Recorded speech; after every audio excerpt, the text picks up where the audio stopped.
Hello everyone, welcome back. Today I'm going to be doing a review of the Battle of Changsha, so let's get into it.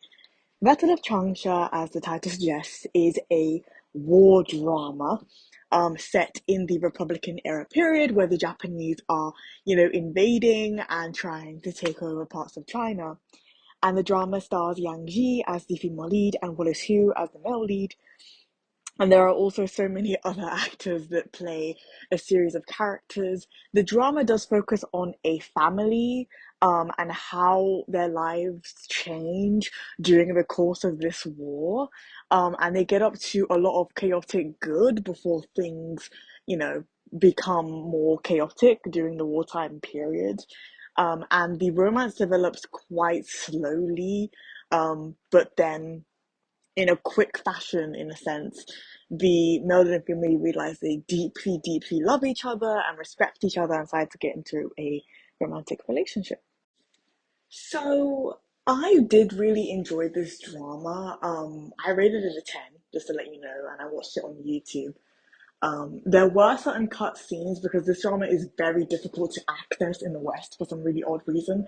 So when you do see it anywhere, some scenes are sort of edited out and stuff like that, but it was still enjoyable. Um, it really reels you in with the family dynamics. You have a grandmother that is determined to stay in Changsha by any means. Whenever there's an air raid or they're threatening to burn Changsha, she's ready to stay at the house. She's very, very committed to preserving her home and everything, which makes complete sense. And the father of the female lead is pretty similar as well. He's also really keen on conserving culture and he's an intellectual and a little bit of a weakling. And he's very similar to the grandmother, want to conserve things, but he's just not as strong as her. Then you have the female lead who's also really strong and smart, but can also act really silly. And she is a fraternal twin.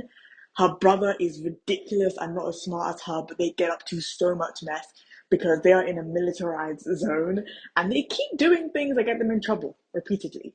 And then you have the older sister who is married to this guy who's everybody's brother-in-law, who is also in the military, and he does some corrupt things to ensure the family are okay during this wartime period, but he's ultimately a very good dude. He also does some bad things in terms of the fact that the older sister that he married had a first love who was a doctor, and also her cousin. But during that time period, cousins were married anyway. And he's jealous of this cousin, and the cousin gets in danger one time, and he tries to pin something on the cousin so that he doesn't get in trouble because he hates that cousin because he loves his wife and he's jealous of this dude. And he actually does something again later on in the show out of jealousy that makes his son, his 3-year-old son, Ping An, die. He sends his wife away after he comes back from war because he sees the doctor there like caring for her and he's like, I feel suspicious. He sends her away and she tries to basically protect her son by closing his mouth, suffocates him, and he dies. It's really depressing. The little boy was the cutest little boy I've ever seen, and it was super sad. And then the mother of the female lead is also just this really, really sweet, like housewife. So you have this wonderful family and you get to know each character, their personalities, the things they get doing, and then once the war becomes greater, you just get to just watch all of them pretty much die like flies. By the end of the drama, the only people that survive are two of the cousins of the female lead and her brother, and also a little boy that is later adopted by the family to sort of replace the son that the older sister lost. Um, and then obviously the female lead and male lead also survive at the end too, and they also end up having a son. Now, I do want to say something. Because of the time period and because of what was going on, when the female lead and male lead get married, the father-in-law is like to the male lead, hey, you're gonna pretty much be the last of us. I want you to have a son. I want you to continue our line. And so the female lead and him do have a love scene, and she's like, "Oh, I want to give you a child." You know what I mean? I don't want to be lonely, but it's not just that; it's also trying to fulfill that desire of her father-in-law. And I don't know. I guess because of my own cultural values, it made me uncomfortable. But I mean, they were still a really wonderful, beautiful couple that supported each other to the very end. And this is one of those dramas where yearning is very much apparent when it comes to the lead relationship. It's not really about lust. It's just about the eyes, never lying, and all the looks they have between each other is really what's electrifying about this couple. Another thing I want to mention is the brother of the female lead and how he is so strung up on this nurse throughout the entire drama. And the nurse ends up succumbing to a very bad fate. And so the cousin that has been in love with him throughout the entire show, he's like, I want to marry you, seriously. But it's like this girl has had to wait around in the wings and be rejected over and over and over and over and over again. And then he's finally like, okay, now she's not even an option, you're an option because she's not even alive. Do you know what I mean? That made me so sad because, girl, you deserve better. And I completely understand that people can't help who they love. And sometimes, if you really want something, you don't really care how you get it. But it made me feel bad for her because I genuinely think that it's a character flaw for somebody to allow themselves to literally, and I mean literally, be viewed as a second option. And I felt bad for that character so bad. Um, the character's name was Shushu, and like I know, like, girl, you've been waiting around the wings for so long, and you're just letting this guy take advantage of you at this point. But she actually survives at the end, even though he dies, and she does have a like she's pregnant at the end of the show. She's like 6 months pregnant, and she seems pretty happy. But it's like that's kind of depressing. Like I genuinely felt sorry for her character.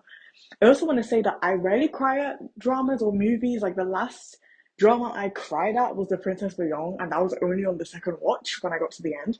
Um, but this drama made me cry. The scenes where the husband and the elder sister are like reminiscing about their child really made me cry. The husband dying, the military husband dying made me cry too. The whole family dying and how they died made me cry. Like the female lead's father dies because he sings opera to the Chinese. I'm sorry, not to Chinese, to the Japanese, and they execute him for it. Brother dies in war too. Like it's so chaotic. And I usually hate war movies, but this one was for the most part endearing. Like the first 20 episodes are pretty endearing, and then the last 12 are dark. And you have to expect that from watching a war drama. And I want to commend this show for kind of highlighting the fact that like war creates this dramatic shift. You go from being this lovely unit to being absolutely destroyed, all because people want land. Because ultimately, all war is people wanting land. It's them not being content with what they have. And that goes back all throughout Asian history. And it just kind of, showcases how terrible war is and how it affects the lives of individual people. But yeah, this was a good drama. I rated it a 10. I literally did not dislike anything about it. The only thing I would say, I can't even really blame it for because I watched it on YouTube, but I don't really know what the OST is like for this drama since it's so copyrighted because it's not easily accessible anywhere, and I watched it on YouTube. But for what I watched and what I was able to get, I rated it a 10. I love the cinematography, the acting was good, the war scenes were really, really intense and looked as, real sort of thing. So, that was a really good job. And I really thoroughly enjoyed it. And the characters were just so interesting and so full of flesh. And I always like that when I'm watching a TV show. And I would recommend this show if you just want something deep that definitely has something to say, but is also funny and sad and can just, make you have this kind of mixture of emotions. It's definitely worth watching.